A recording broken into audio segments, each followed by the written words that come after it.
Give thanks to the Lord, for he is good. His faithfulness endures forever.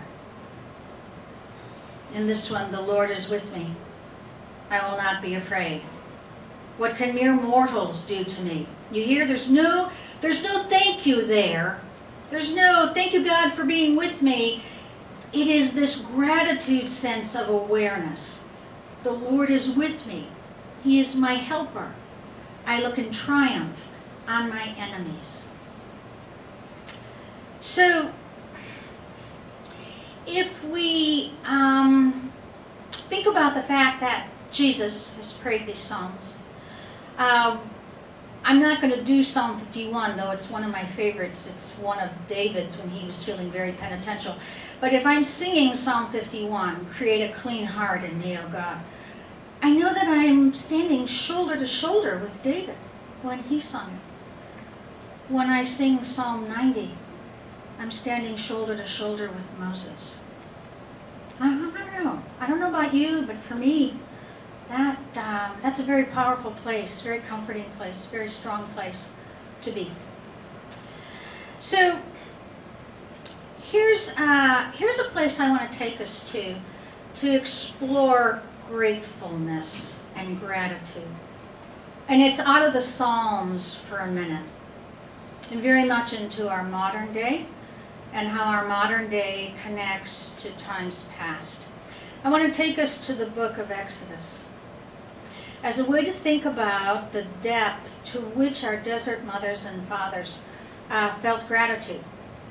It was in their bones. It was in their heart. It was in their soul.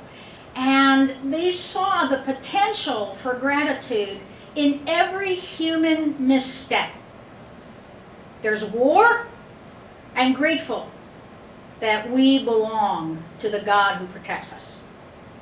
There is violence.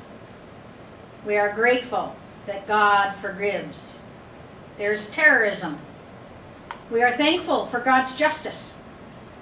There's poverty. We are thankful for those who alleviate it. They see the positive in God's loving kindness and bring their gratitude to that. So we all know the story of Exodus. Moses, the angel of death, the Red Sea, and we hear that when the call came to leave, you had to go. All right, the angel of death was coming. You were putting blood on your doorways. You were packing whatever you could carry. The women didn't even have time to bake their bread. They took it unleavened. They took those matzah crackers with them, and they fled. They fled to a place they didn't know where they were going. They were frightened. They were confused. They were following this old man. Remember, Moses by this time is in his 80s. Man lived to be 120 something, so he's in his 70s maybe at this time. And we're following this old man who's been living in exile for a number of years because of Pharaoh wanting to arrest him. And now we're going to go someplace that we don't know where. So I want you to imagine for a moment how terrifying that is. I want you to imagine something closer at hand. You're in Paradise, California, and you have to flee. What do you take? You're in Houston, Texas, and the waters are rising, and the boats are there to rescue you, and you have to flee. What do you take? You're in Mexico Beach, and the hurricane is coming to wipe your town away. You have to evacuate. What do you take? Reasonable questions. Each one of us standing in this room can imagine those things that they might want to grab, besides, of course, their children, their pets, the living things they want to continue to survive. But here's the interesting thing. Miriam, Aaron and Moses' sister, you know what one of the things is she grabbed? She grabbed her tambourine. Now I want you to imagine you're running for your future, your life, you're leaving something scary behind, and you go, oh, just a minute, I forgot the tambourine, and you run back into the house. Or you're fleeing Paradise, California, and you say, oh, got to get my guitar. Or you're fleeing Houston, and you say, my clarinet is in the closet. Okay, why does she do this? Because she has built in her bones the anticipation of gratitude toward the one who loves, protects, and stands with her. So they go through the Red Sea, water parts, comes over the armies of Pharaoh. And they are on the other side in the Sinai desert. And here is what we read. Exodus chapter 15, verses 20 through 21. The prophetess Miriam, Aaron's sister, took a tambourine in her hand, while all the women went out after her with tambourines dancing. And she led them in a refrain, sing to the Lord, for he is gloriously triumphant. Horse and chariot he has cast into the sea. What enables someone on the Egyptian side of the Red Sea to grab a tambourine in anticipation of a grateful dance in the Sinai? I don't know about you, but I don't know many people who live in crisis with the hope and anticipation that there will be the moment, the expected, the absolute expected moment of gratitude at the end of illness, at the end of stroke, at the end of death, at the end of fire, at the end of flood. I will be ready to dance. And I've brought my tambourine to do it. So one of the things I've said to myself, I don't always succeed in this. As a matter of fact, a lot of times I don't succeed in this.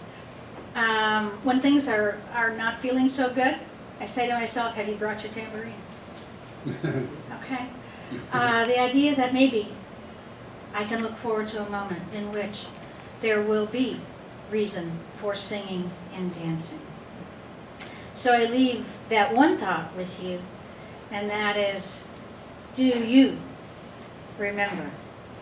Do you want to remember? Do you think you could train yourself to remember to bring your tambourine? All right.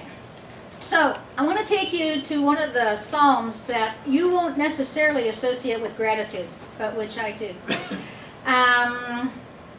What's the most popular Psalm? If you were to ask somebody to name a Psalm, what are they likely to name? 23rd. The 23rd Psalm. Okay? Beautiful Psalm. So I'm not dissing the Psalm. Why do they say this? When are they most likely? When have you most likely experienced Psalm 23? Death. Okay? It's by far and away the most popular psalm to choose at a funeral service. Mm-hmm. Okay? Why?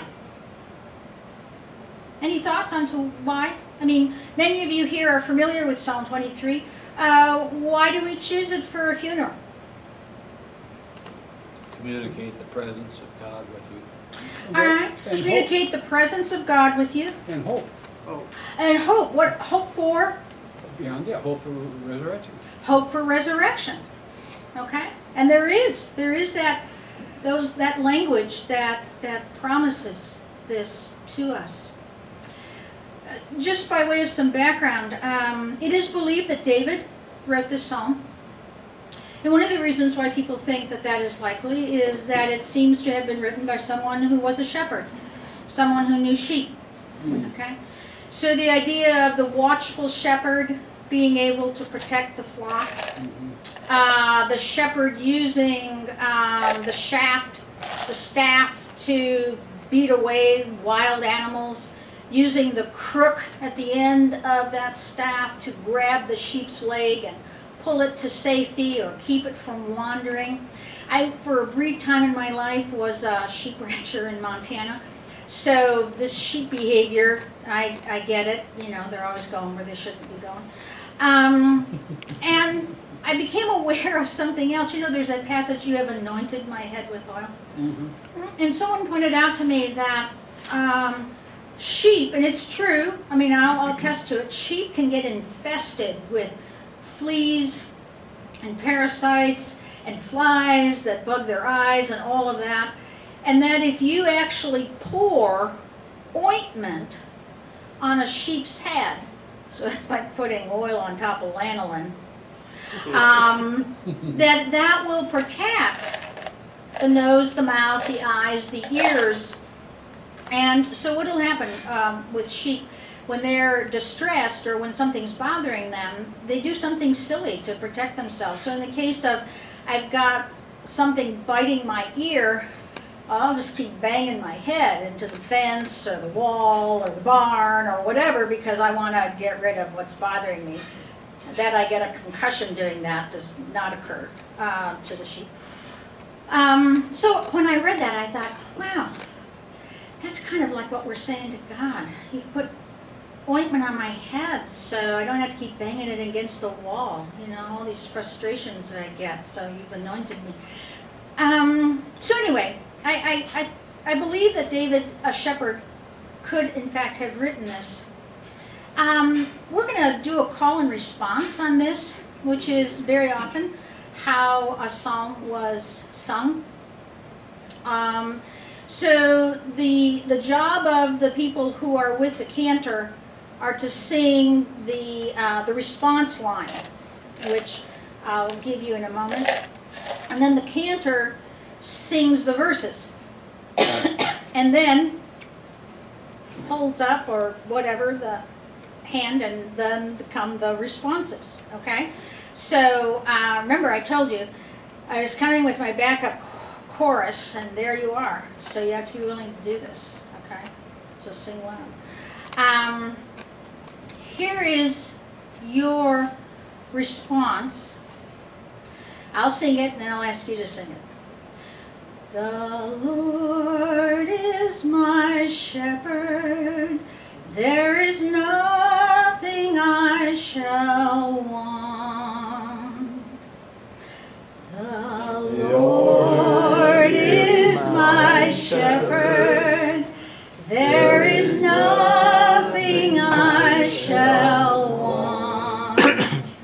All right, so when I sing the verses, I'll then raise my hand for you to sing the response. And as I sing the verses, I want you, instead of hearing a funeral piece, I'd like you to think about it as a prayer of gratitude. You won't hear "Thank you, God," but you will hear much to be grateful for.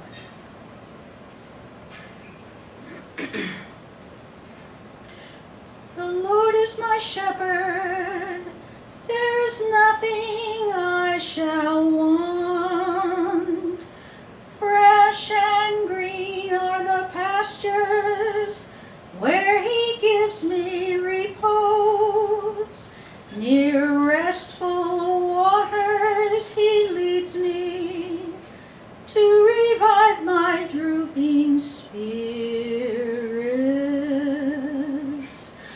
The Lord is my shepherd, there is nothing I shall want. He guides me along the right path, he is true to his name. If I should walk in the valley of darkness, no evil will I fear. You are there with your crook and your staff. With these you give me comfort. The Lord is my shepherd. nothing I shall want. You have prepared a banquet for me in the sight of my foes. My head you have anointed with oil. My cup is overflowing. The Lord is my shepherd. There is nothing I shall want.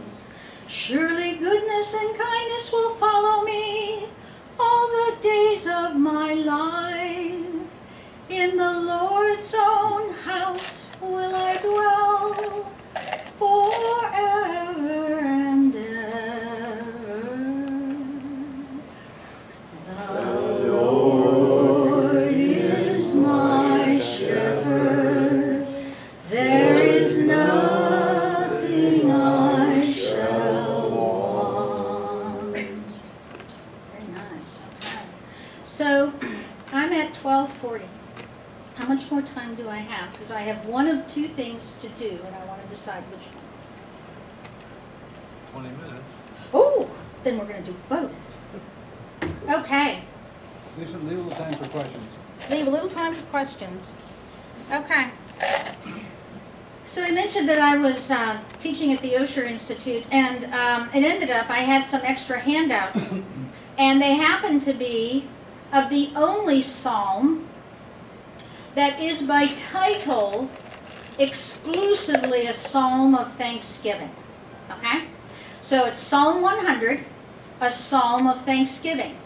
And I'm going to pass these out. Now, I will tell you I'm a teacher, so there is homework on the back, but I don't grade it, so, and I won't call your parents in for a conference, so no problem. That would be kind of hard in my case. Okay, 1, let's see, 2, 3, 4, 5. Oh yeah, if you'll pass them out to the back. And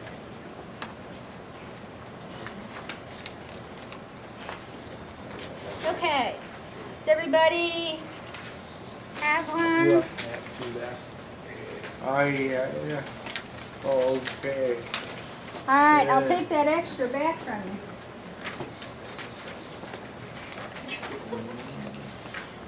Now, some of you may know this as a hymn.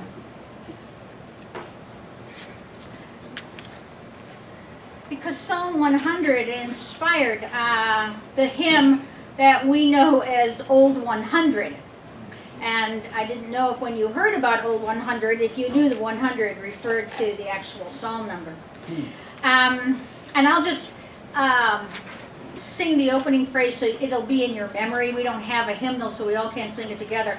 But all people that on earth do dwell, sing to the Lord with cheerful voice. Does that ring a bell? Mm-hmm. Okay. Mm-hmm. Well, that's Psalm 100. And so I want to read this psalm, but let me ask, is there anybody here who likes to read aloud and would like to read it for us? Go ahead. No? I should? Or you're going to do it? Okay, I'll do it. Shout happily to the Lord, all the earth. Serve the Lord cheerfully. Come into his presence with a joyful song. Realize that the Lord alone is God. He made us, and we are his. We are his people, and the sheep in his care. Enter his gates with a song of thanksgiving. Come into his courtyards with a song of praise. Give thanks to him. Praise his name. The Lord is good. His mercy endures forever. His faithfulness endures throughout every generation. All right, so that's the psalm titled To Be of Thanksgiving. And you know, see at the bottom, I have this list, and so participate with this at home as you wish, but I'll just guide you through some things. It's Thanksgiving coming. It's a season of gratitude. When you have a moment, what would you list among all the things that you are grateful for? So take a moment to do that when you have the time. And then I want to guide you to the flip side. So here's a little worksheet that I do with my OSHA students when one of our classes is about how are psalms constructed and the practice of writing a psalm. And I start people thinking about writing their own psalm by giving them a template. Very often, and many of David's psalms, or the psalms assigned to David, are like this. David will start out, if it's a lamentation psalm, woe is me, Saul is after me, I'm living in a cave, life is the pits, woe is me. Sometimes you can think David whines a lot, but sometimes he's in true distress. And then he begs a lot. So in the same psalm, he could be, so please help me, please help me, please help me. And then the rainbow comes out. Thank you, you helped me. You are so great. You are so great. You helped me. So sometimes the psalms, often the psalms, include a variety of emotion. But they usually start out with the psalmist making some statement about himself and how he feels. Not always, but often. And then the psalmist remembers that he's talking to God, and so brings God into the conversation. And then remembers that God is the ultimate protector and helper. So you make this list here, okay, on the front side. So on the flip side, I'm just showing you what you get to do. God, I am thankful for so many things. My blank, blank, blank, and blank. Okay, so you fill in the blanks. These things, these people make me feel. Remember, this is a psalm of thanksgiving, so they don't make you feel crabby, or they don't make you feel poor or harassed, okay? That would be a lamentation psalm. But this was one of thanksgiving. These things make me feel blank, blank, and blank. Or you could only have 2 blanks. You don't have to have 3. Okay, so first you list, what am I thankful for? And why am I thankful for these things? And then I look to God and say, God, I know. And what do you know about God? And the generosity of what has been given to you that you are thankful for. What do you know